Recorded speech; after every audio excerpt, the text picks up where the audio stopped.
Maraming salamat po sa PAL Express, Trinity University of Asia at Top Air Cabin Crew, and I'm looking forward to work with you soon.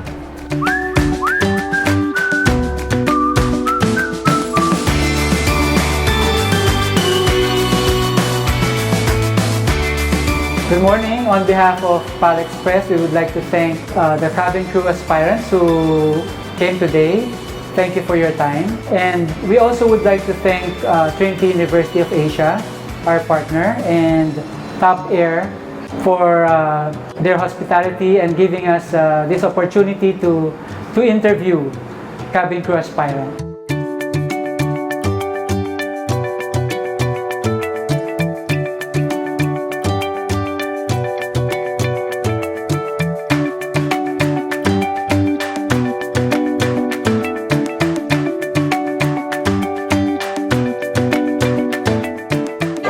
We're so overwhelmed with the influx of the participants or the aspirants for the PALEX recruitment.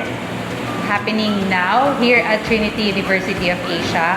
Of course, we would like to thank our partner school, Trinity University of Asia, for welcoming us, Top Air Cabin Crew Training Center, and PAL Express for sharing their venue here in their campus. And of course, we want to acknowledge also and say our big thanks to Dr. Trinidad for opening the doors for us and for all those who are interested to become flight attendants.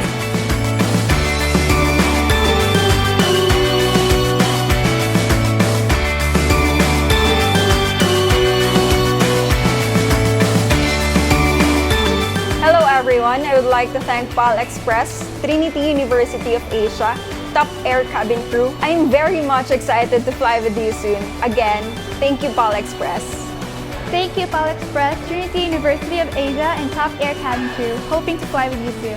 Thank you very much to Philippine Airline Express, Trinity University of Asia, and Top Air Cabin Crew. I had a wonderful time today. I hope to be flying with you soon. So, in advance, congratulations. And for those of you who are still interested to become a flight attendant, Top Air Cabin Crew Training Center is here to train you, and we are working hand in hand with Trinity University of Asia to make your dreams happen. And for those who didn't make it, don't lose hope, don't give up on your dreams. Keep trying. To everyone, thank you and mabuhay.